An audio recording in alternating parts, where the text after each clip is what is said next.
इस समय लंका का पक्ष हमसे भारी है, क्योंकि हम लंका नहीं जा सकते। यदि हम नर और वानर के इस गठबंधन में फूट डाल दें तो? अपने देश से निकाले हुए, दर दर भटकते हुए उस वनवासी की सुंदर स्त्री का हरण हमने इसलिए किया है ताकि वो अपने वनवास के दुखों से छूट जाए। महाराज, मुझे पूर्ण विश्वास है कि आप महाराज रावण की इस बात को कभी नहीं टाल सकते, क्योंकि महाराज रावण की मित्रता के लिए बढ़े हुए इस हाथ को टुकराने का अर्थ है जैसे कोई बुद्धिमान पुरुष अपने द्वार पर आए हुए परम सौभाग्य को ठुकरा दे। महाराज, मुझे पूर्ण विश्वास है कि आप जैसा महाबली, तेजस्वी और बुद्धिमान राजा ऐसी मूर्खता की बात कभी नहीं सोचेगा। मैं ऐसी ही मूर्खता की बात सोच रहा हूं, इसीलिए जानना चाहता हूं कि अन्यथा का क्या अर्थ है। यदि मैंने रावण की बात नहीं मानी तो क्या हो सकता है? आपकी सारी वानर शक्ति का विनाश, किष्किंधा राज्य की सारी शक्ति का ह्रास। इसके पश्चात किष्किंधा का राजा भी राम और विभीषण की तरह दर दर भटकता भिखारी दिखाई देगा। दूत! क्षमा कीजिए महाराज, आप ही ने विस्तार जानना चाहा था। हे सूर्यपुत्र महाराज सुग्रीव, आप अपने और अपने इस महान कुल के हित के बारे में सोचिए। अपने ऐश्वर्य और समृद्धि को बचाने के उपाय सोचिए। अपने साम्राज्य की उन्नति का उपाय सोचिए, और उसका केवल एक ही उपाय है, महाराज रावण की मित्रता का आदर करना, जिसका अर्थ है संसार के समस्त सुखों का स्वामी हो जाना। आप उन सुखों को भोगते भोगते थक जाएंगे, किंतु वो सुख कभी समाप्त नहीं होंगे महाराज। नहीं शुक, प्राणी भी नाशवान है और भोग भी नाशवान है, और कोई भौतिक सुख ऐसा नहीं है जो निरंतर हो, जिसका नाश ना हो। इसीलिए जब व्यक्ति सुखों के मोह में अपने कर्तव्यों से विमुख हो जाए तो उससे बड़ा मूर्ख कौन होगा। और तुम्हारा लंकापति मुझे प्रलोभन दे रहा है, जिसने मुझ पर उपकार किया उसके साथ द्रोह करूं? जो मेरा मित्र है उसकी पीठ पर कतार भोग दूं? नहीं। और जो बात सत्य और धर्म से युक्त है, रावण ने एक ऐसी निर्दोष स्त्री का हरण करके ऐसा पाप किया है जिसके लिए उसे मृत्यु दंड देना आवश्यक है। मैं रावण की शक्ति के भय से और समस्त सांसारिक प्रलोभन के कारण मैं एक महापापी का समर्थन करूं और रावण का साथ दूं? ऐसा करूं तो क्या कभी मेरी आत्मा मुझे क्षमा करेगी? तुम्हारे राजा को हमारे हित की चिंता नहीं हो रही, उसे अपने समूल नाश का भय उत्पन्न हो रहा है। वो जानता है कि प्रभु श्री राम के साथ सुग्रीव का सैन्य बल ही नहीं बल्कि सर्वनाश की भीष्म लपटे लंका को भस्म करने के लिए लपक रही हैं। ये वो जान गया है, इसीलिए उसने फूट डालने की एक कुटिल कूटनीति चाल चली है। आप मेरे महाराज को समझने में भूल कर रहे हैं कपिश, तनिक विचार करके देखिए। चुप रहो दूत। दूत का काम केवल संदेश देना होता है, परामर्श देना नहीं। यदि दूत बनकर ना आते तो तुम्हारी गर्दन काट दी जाती।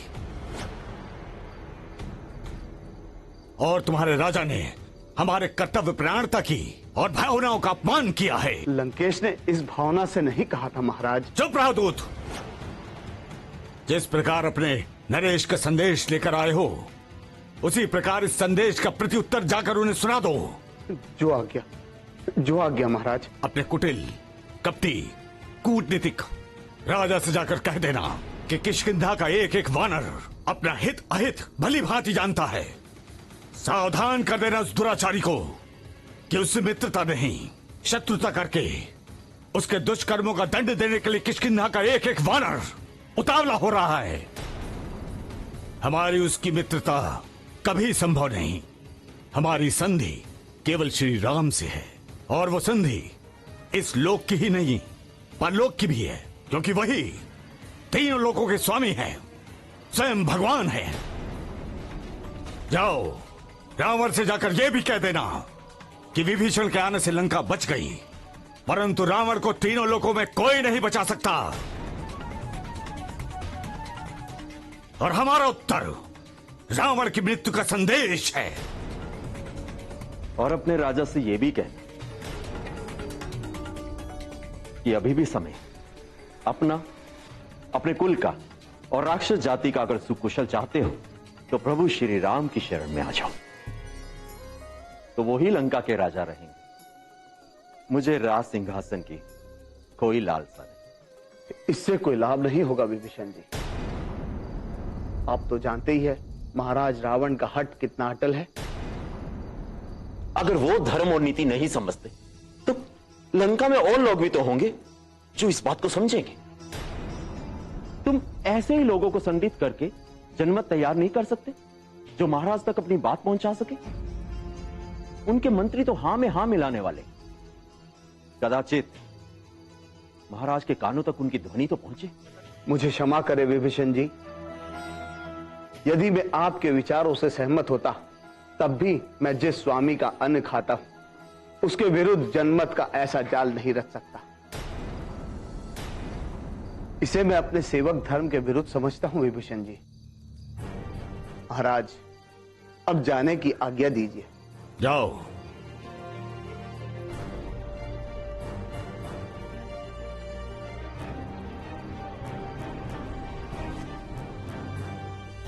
महाराज सुग्रीव, आज से मैं आपका भक्त बन गया।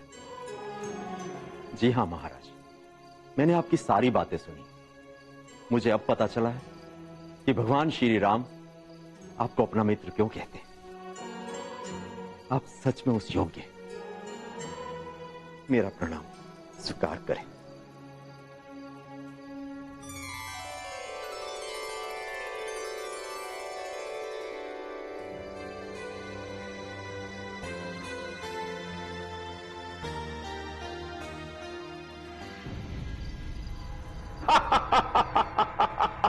सुग्रीव ने हमारी मृत्यु का संदेश भेजा है। चींटी के भी पर निकल आए हैं। क्षमा करें महाराज, उन्हें अपने सेना नायक राम के प्रति अनकही आस्था है। उन्हें पूर्ण विश्वास है कि राम अपनी शक्ति से उन्हें समुद्र पार अवश्य ले जाएगा। इस समय उन सब के मन में सागर की लहरों की भांति उत्साह उमड़ रहा है। सब ठंडा पड़ जाएगा। सिंधु के उस पार ही छटपटाकर वापस लौट जाएंगे। और हमारे उस परम अनुज कुलघाती विभीषण की क्या अवस्था है? महाराज, वानर सेना में छुपे हमारे गुप्तचरों ने मुझे बताया है कि वहां विभीषण का बहुत आदर और सम्मान है। सुना है कि राम उन्हें अपने बराबर का आसन देता है और उनसे मंत्रणा भी करता है। हमारा भेद पाने के लिए तो सर आंखों पर बिठाएंगे ही, और वैसे भी शत्रु के बैरी को मित्र बनाकर उससे काम निकाल लेना, इसी में चतुराई है ना। आप और बताइए, क्या उछल कूद हो रही है उस वानर दल में? इस समय तो सभी जी जान से इसी चेष्टा में लगे हुए हैं कि किसी प्रकार समुद्र लांघकर लंका में पहुंच जाए। पर इसी का तो कोई साधन नहीं है उनके पास। बस यही कारण उनकी आशा के निराशा में बदलने का सबसे बड़ा कारण होगा। बिना युद्ध किए लौट जाएंगे। हमसे युद्ध करके अपने प्राण गंवाने से तो अच्छा है जीवित वापस लौट जाना। तो ठीक है, कल प्रातः उनकी गतिविधियां देखने के बाद ही अब आगे का कार्यक्रम सुनिश्चित किया जाएगा।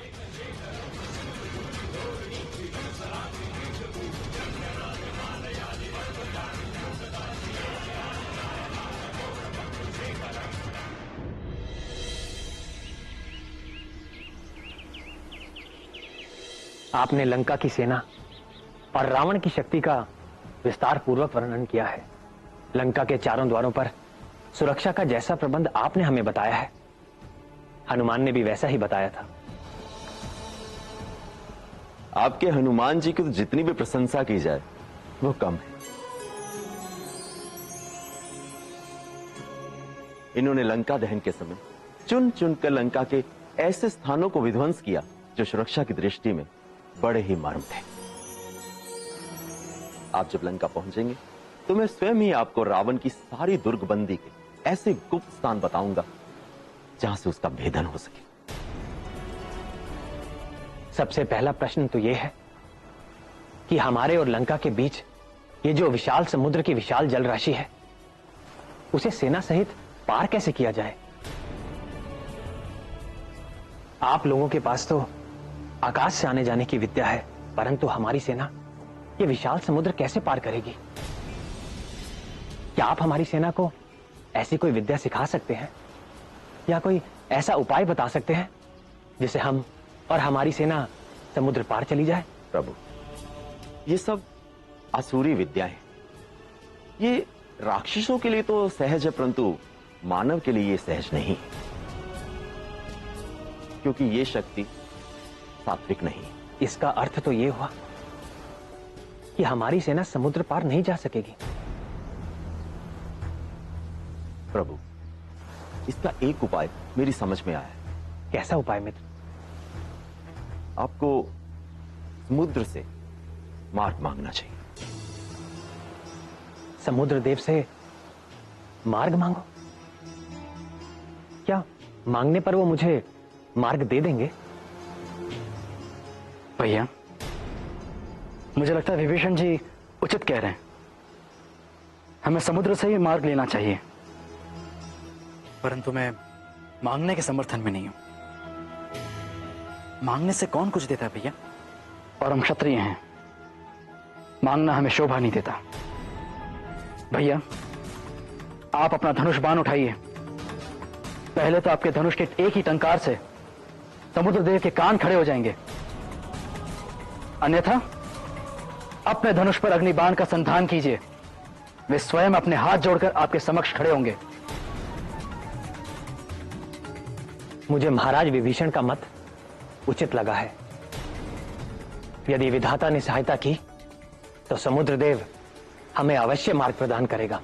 विधाता? भैया, निष्कर्मठ लोग विधाता पर भरोसा करते हैं, जिनमें स्वयं कर्म करने की शक्ति अथवा उत्साह नहीं होता। वो कायरों की भांति विधाता विधाता पुकारते हैं। नहीं लक्ष्मण, विधाता की सहायता पर भरोसा करना ना ही कायरता है और ना ही आलस्य है। मनुष्य के पास शक्ति केवल कर्म करने की है। कर्म का फल ईश्वराधीन है। भैया, मैं तो केवल इतना ही कह रहा हूं कि हमारे प्रार्थना करने पर क्या समुद्र हमें मार्ग देगा? क्या हम उसका भरोसा कर सकते हैं? 2 दिन पश्चात हमें शस्त्र उठाने पड़ेंगे, तो इतना समय हम क्यों व्यर्थ करें भैया? लक्ष्मण, इस युक्ति से बड़े अनाचार हो सकते हैं। दूसरे को अवसर दिए बिना उसके विरुद्ध शस्त्र उठाना अहंकार जनित अत्याचार का सूचक है। सच्चे शक्तिशाली को अपनी विनम्रता कभी नहीं भूलनी चाहिए। और पहले महाराज विभीषण से तो पूछ लो कि उन्होंने किस भरोसे पर हमें समुद्र देव की प्रार्थना करने का परामर्श दिया है। प्रभु, समुद्र आपके कुल में बड़े, एक प्रकार से आपके पूर्वज भी और आपके कुल गुरु भी।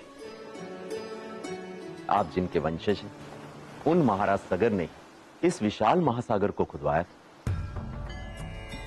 अतः उनके समुद्र पर बहुत उपकार। उन्हीं की कृपा से सिंधु ने पृथ्वी पर विस्तृत स्थान प्राप्त किया। इसलिए प्रभु, मुझे पूर्ण विश्वास है कि समुद्र आपकी अवश्य सहायता करेंगे और आपकी सेना को उस पार जाने का उपाय बताएंगे। मित्र, मुझे आपकी ये बात अत्यंत प्रिय लगी है। मैं समुद्र देव से मार्ग की याचना अवश्य करूंगा। लक्ष्मण, जी भैया। एक अच्छा सा दिन, समय और मुहूर्त देखकर मैं यहीं एक कुशासन पर बैठकर तब तक समुद्र देव की प्रार्थना करता रहूंगा जब तक वो मेरी प्रार्थना स्वीकार नहीं कर लेते।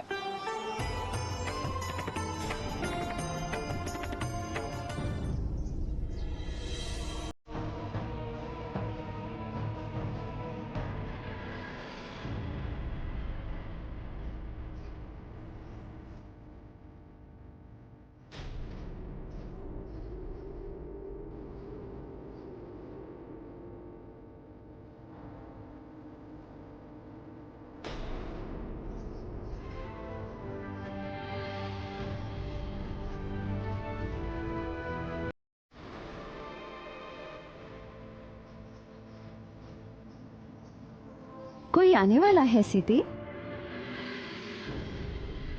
हाँ माता, हमारे पति आने वाले, रघुनंदन श्री राम आने वाले। यहाँ वाटिका में? नहीं माता, लंका में, हमें उस दुष्ट राक्षस से मुक्त करने। अब तक तो रघुवीर अपनी पूरी सेना के साथ समुद्र पार कर चुके होंगे, फिर हमें युद्ध के नगाड़े क्यों नहीं सुनाई दे रहे? ना कोई हलचल, ना कोई खलबली। एक हनुमान आया था तो पूरी लंका में युद्ध का वातावरण छा गया था।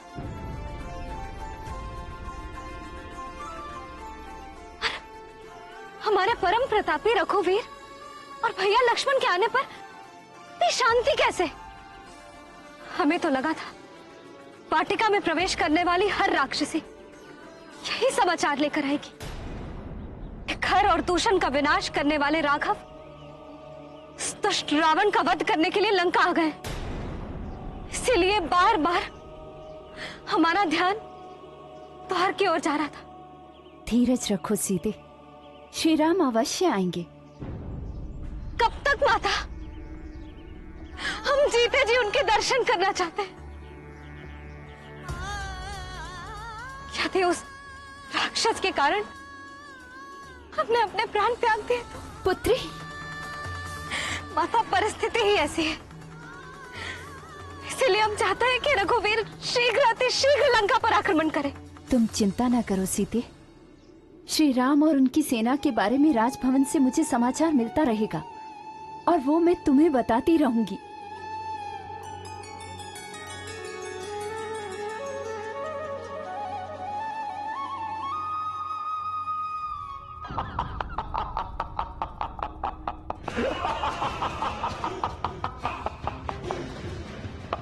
बड़े विचार विमर्श हो रहे हैं, बड़े बड़े बुद्धिमान अपना मस्तिष्क दौड़ा रहे हैं, सोच सोच कर आशाओं को निराशाओं में बदल रहे हैं, पर दोनों वनवासियों को कोई नहीं सुझा रहा है कि समुद्र को पार कैसे करें। कोई मित्र, कोई सखा, कोई सहायक यह सुझाव दे ही नहीं रहा है कि इस विशालकाय समुद्र को किस तरह पार किया जाए।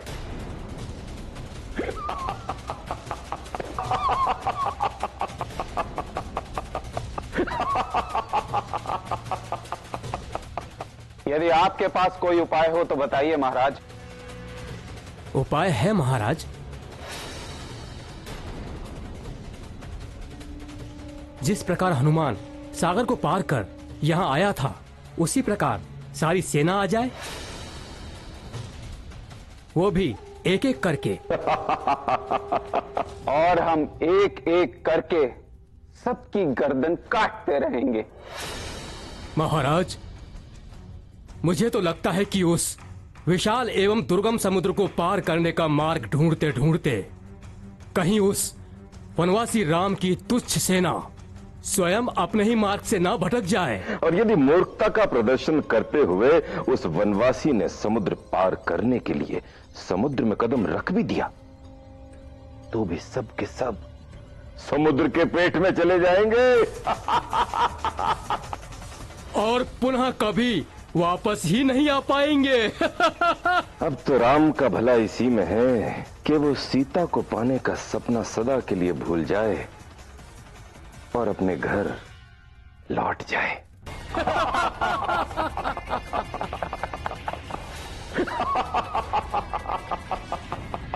ऐसी अशुभ बातें मत करिए माता, मत करिए। मैं तो केवल तुम्हें राजमहल का समाचार सुना रही हूँ। एक सखी आकर मुझे वहाँ की सारी बातें बता गई है। उसे तुमसे बड़ी सहानुभूति है, केवल महाराज के भय से वो तुमसे नहीं मिल पाई। परंतु माता, यदि ये बातें राजमहल में हो रही तो सत्य ही होगी। तो क्या रघुवीर को समुद्र पार करने का मार्ग नहीं मिल रहा?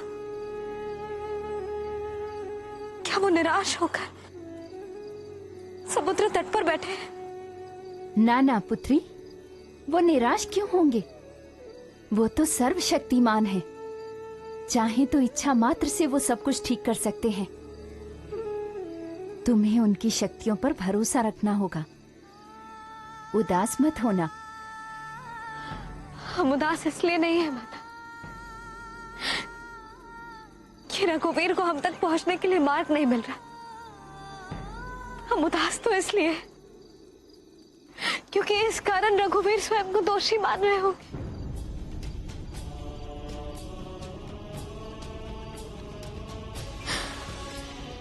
रघुनाथ, हमें क्षमा कर दीजिएगा। हमें आप पर पूर्ण विश्वास है कि आप हमें यहां से मुक्त कराने अवश्य आएंगे।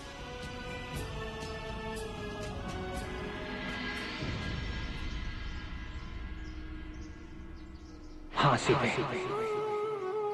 मैं समुद्र पार करके अवश्य आऊंगा, चाहे उसके लिए मुझे समुद्र को भंग करना पड़े या उसे सुखाना पड़े।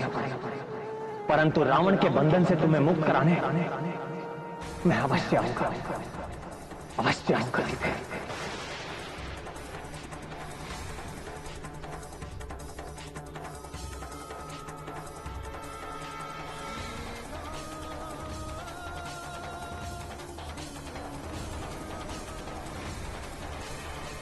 हे महासागर,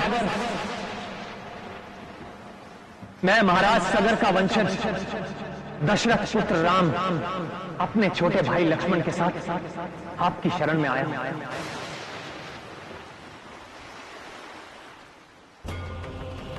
हे रत्नाकर, मेरे पूर्वज सगर द्वारा आपकी उत्पत्ति हुई है।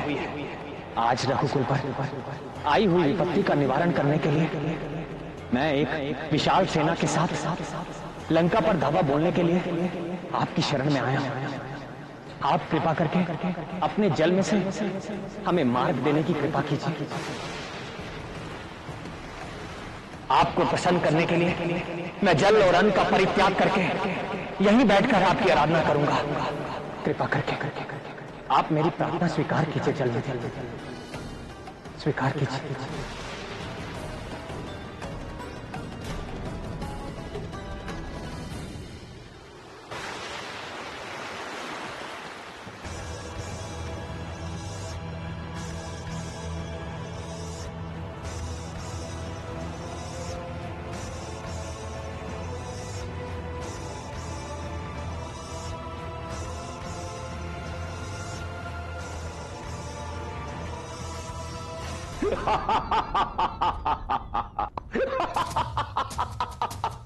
समुद्र से रास्ता मांग रहा है।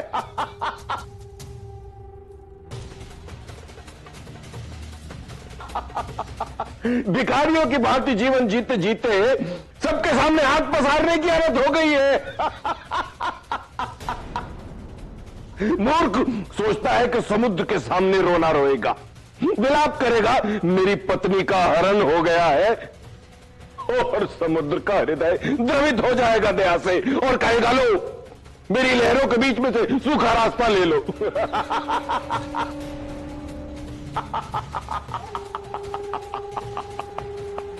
बिल्कुल सत्य कहा पिताश्री। जिनके साथी काका विभीषण जैसे कायर हों, वो ऐसी ही मूर्खताएं करेंगे और बाद में वही वानर उन्हीं के मृत शरीर की शोभा यात्रा निकालेंगे।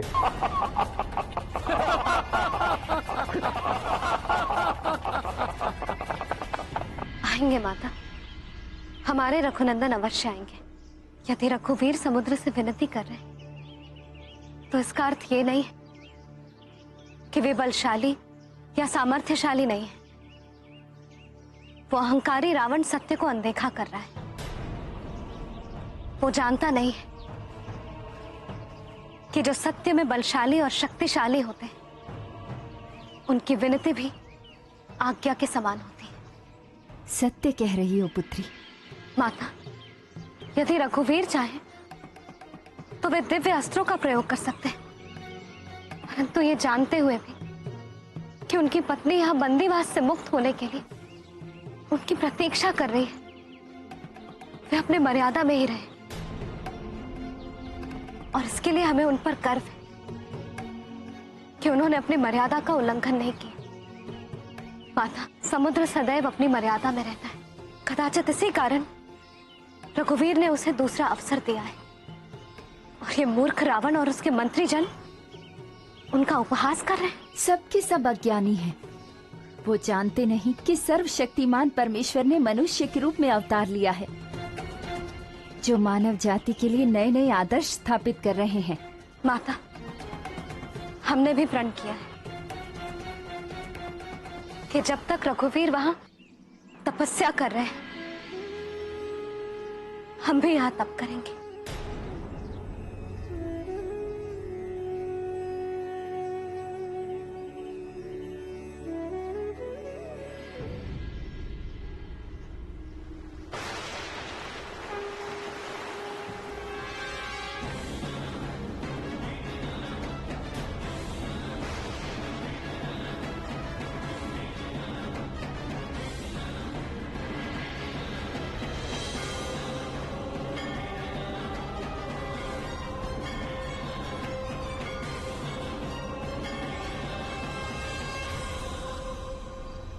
एक दिन बीतने आया परंतु समुद्र ये कोई ध्यान ही नहीं दे रहा है।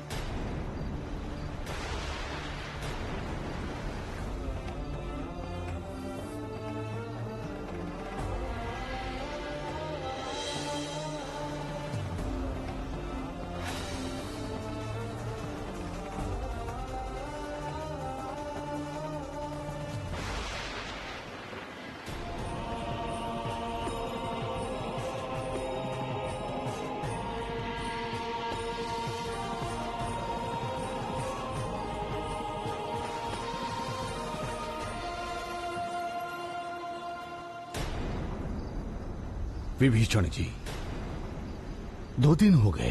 समुद्र बहरा हो गया है, इक्ष्वाकु वंशज का किया गया उपकार भूल गया है और मेरे राम भैया का अपमान करने का दुस्साहस कर रहा है।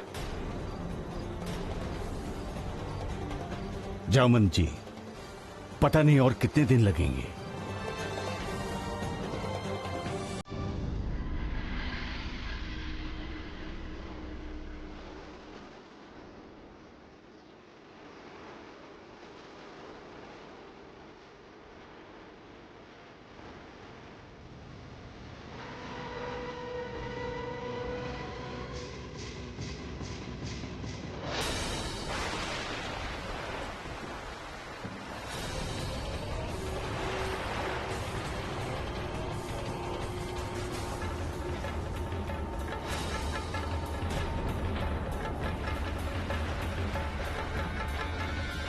हे महासागर, भूतकाल साक्षी है। इक्ष्वाकु वंशी सदा पर हितकारी बनकर कुछ ना कुछ देते रहे हैं।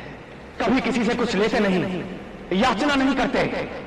रघुवंशी राम ने आज पहली बार अपना अधिकार समझ के कुछ मांगा है, कुछ आशा रखकर तुम्हारी उपासना की है। परंतु 3 दिन विधिवत पूजा करने के पश्चात भी उत्तर में तुम केवल अहंकार का ही गर्जन करते रहे हो। मंद बुद्धि जला दी, तुम पर राम की प्रार्थना का कोई प्रभाव नहीं पड़ा। तुम राम की विनम्रता को असमर्थता समझकर जड़ बने हुए हो। आज तक समस्त संसार ने राम की कृपा देखी है, राम का कोप नहीं देखा। लक्ष्मण जी भैया। मेरा धनुष और सर्पों के समान मेरे भयंकर बाण लेकर आओ। आज ये समस्त संसार राम का क्रोध भी देखेगा। जो आ गया भैया।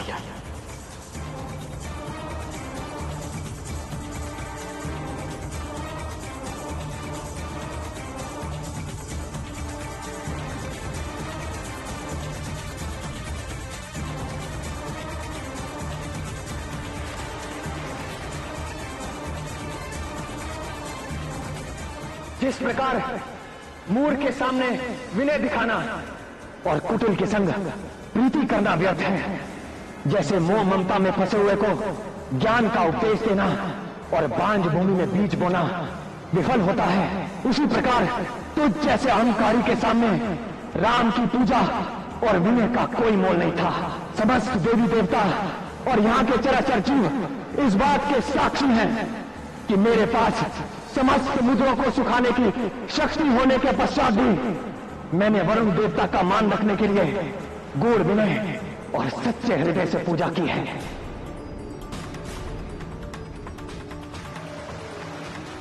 और सेना सहित पार जाने में उनकी सहायता मांगी, परंतु इस शठ ने मेरा उपहास ही किया है।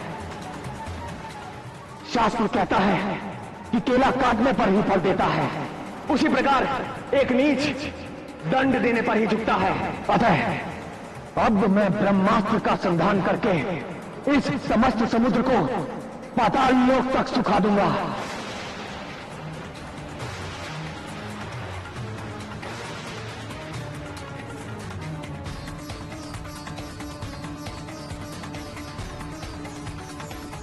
और इस समुद्र में जल के स्थान पर अब केवल बालू और रेत ही रह जाएगी, जिसके ऊपर से मेरी सारी सेना आगे बढ़ेगी। सावधान समुद्रदेव, सावधान। जय ब्रह्मदेव।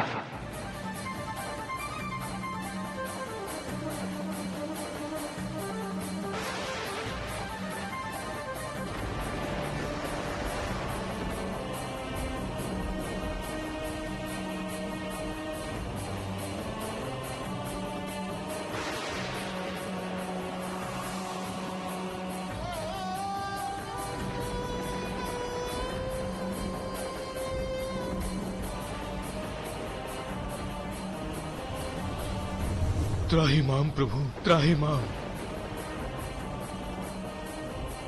त्राहिमाम प्रभु, त्राहिमाम। त्राहिमाम प्रभु, त्राहिमाम प्रभु। क्षमा करें प्रभु, क्षमा करें।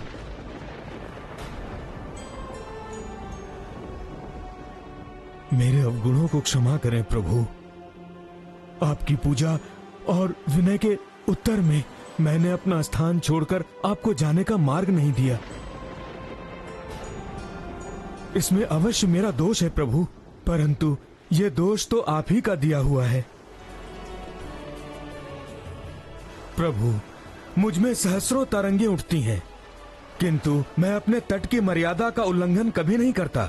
मेरा स्वभाव अक्षुण्ण है, परंतु आज आपके बाण ने मुझे क्षुब्ध कर दिया है। जल यदि अपनी मर्यादाओं को भंग करेगा तो आपकी आज्ञा का उल्लंघन होगा प्रभु। आप तो सर्वसमर्थ स्वामी हैं, आपको तो बाण चलाने की आवश्यकता भी नहीं है। आपकी इच्छा मात्र से मैं सूख जाऊंगा प्रभु, और आपकी सेना मेरे पार निकल जाएगी। परंतु भगवान, उससे मेरा मान और मेरी मर्यादा दोनों भंग हो जाएंगे प्रभु। हे स्वामी, मैं एक सेवक की भांति आपके शरण में आया हूँ। आपकी जैसी इच्छा हो आप आज्ञा दें, मैं वही करूंगा प्रभु। मेरी रक्षा करें अथवा दंड दें प्रभु। समुद्रदेव, हमें तुम्हारे वचनों से संतोष हुआ है। हम तुम्हारी मर्यादा भंग नहीं करेंगे, परंतु कृपा करके कोई ऐसा उपाय बताइए जिससे हमारी सेना भी उस पार चली जाए और आपकी मर्यादा भी भंग ना हो। इसका उपाय तो बहुत सहज है।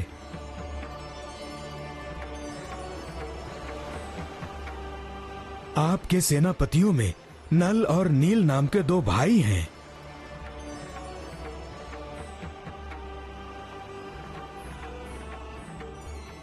जो बाल्यकाल में बहुत ही शरारती हुआ करते थे।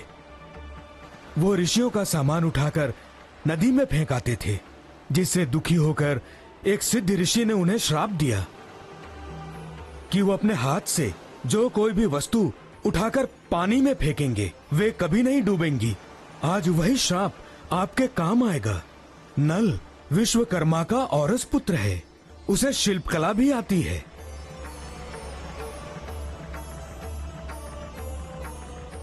यदि ये दोनों भाई अपने हाथ से जल में पत्थर डालकर समुद्र के ऊपर सेतु डालने का कार्य करें तो लंका तक एक ऐसा सेतु तैयार हो जाएगा जिस पर चलकर आपकी सेना उस पार जा सकती है। मैं वचन देता हूँ कि इनके द्वारा डाले गए पत्थरों को और इनसे निर्मित सेतु को मैं स्वयं धारण करूंगा और स्वयं इनकी मदद करूंगा। प्रभु, इस प्रकार समुद्र को बांधने से तीनों लोक में आपका सुयश गाया जाएगा। हे रत्नाकर, हे महासागर, हम आपसे प्रसन्न हुए हैं। आपकी उदारता से हम आपके प्रेम के ऋणी हुए हैं। कृपा करके एक और समस्या का समाधान कर दीजिए। आज्ञा प्रभु। हे देव, हमारा ये बाण अमोघ है। एक बार इसका धनुष पर संधान होने के पश्चात ये लक्ष्य भेदे बिना तुनीर में वापस नहीं जाता। कृपा करके हमें यह बताएं कि मैं ये बाण किस दिशा अथवा किस पर छोड़ूं? प्रभु, उत्तर दिशा में द्रुमकुल्य नाम का एक पवित्र देश है। वहाँ पर बड़े बड़े भयानक दस्यु रहते हैं जो अपने पाप कर्मों से वहाँ की पवित्रता का नाश करते हैं और मेरे जल का दुरुपयोग करते हैं। प्रभु, आप अपने बाण को उन्हीं पर सार्थक कीजिए। तथास्तु। इस बाण के प्रहार से वो धरती मरुस्थल बन जाएगी और वहां पर अनेक सुगंधित औषधियां उत्पन्न होंगी जिससे जीवों का कल्याण होगा।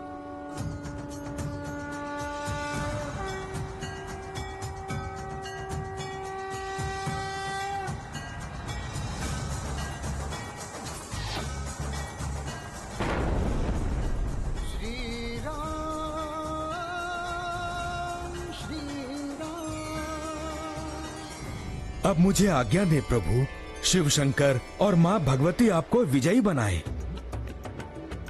सिद्धि विनायक आपकी सकल मनोरथ को सिद्ध करें।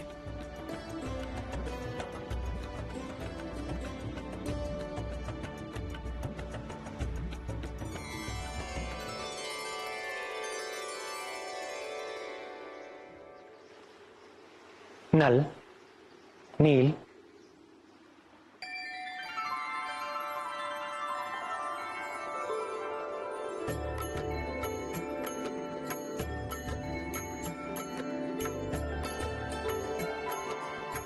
हे विश्वकर्मा नंदन, आपने अभी तक अपना इतना महान शिल्प विज्ञान हमसे छुपाए रखा। क्षमा करें प्रभु, हमें हमारे माता पिता ने सौगंध दी थी, बिना कुछ कहे हम स्वयं के गुणों को नहीं बता सकते।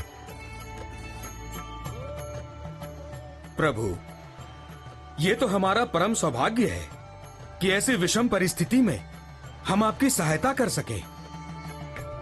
प्रभु, हमें आशीर्वाद एवं आज्ञा दीजिए ताकि हम समस्त अपनी वानर सेना के साथ एवं उनकी सहायता से इस विशाल सिंध पर सेतु का निर्माण कार्य आरंभ कर सकें। शुभास्त शीघ्रम।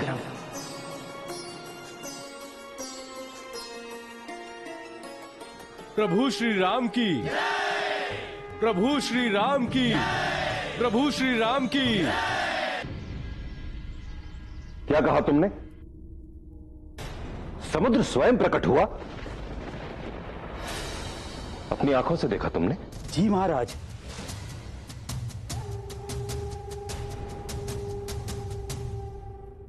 ये दृश्य श्री राम की सारी सेना ने देखा है। श्री राम मत कहो, हम पहले भी कितनी बार आदेश दे चुके हैं। क्षमा कीजिए महाराज, समुद्र देवता ने स्वयं राम को वचन दिया है कि वो सेतु बनाने में उनकी सहायता करेंगे।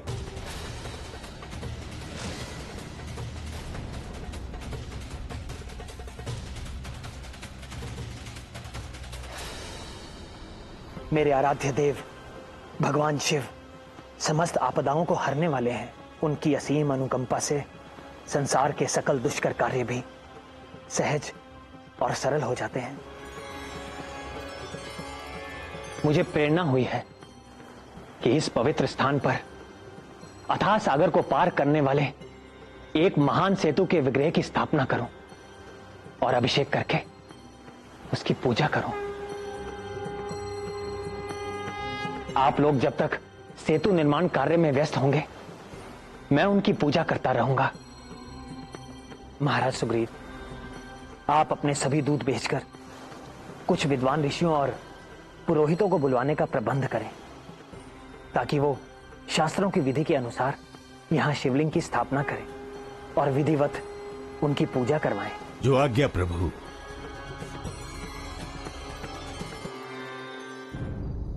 सत्य में समुद्र देवता ने रघुवीर के चरण छू लिए। हाँ पुत्री, महाराज सुग्रीव की सारी सेना के सामने समुद्र देवता ने रघुनंदन के चरण छू लिए।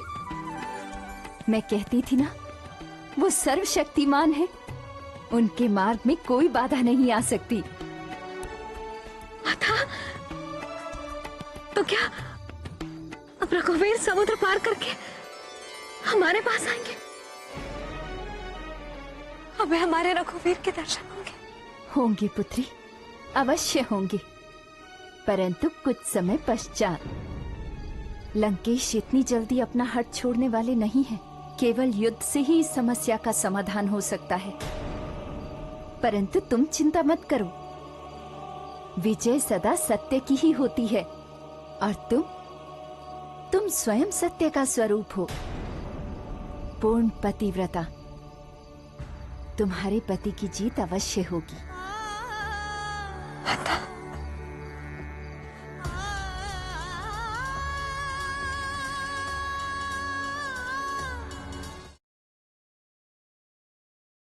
उन्होंने सागर पर सेतु बांध दिया है।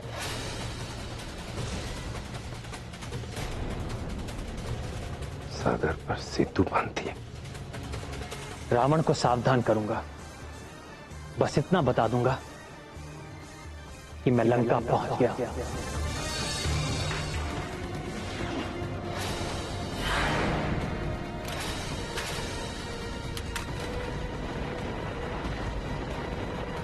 मैं देवराज इंद्र का पुत्र, महाराज बाली का मैं पुत्र हूं। मेरा नाम अंगद है।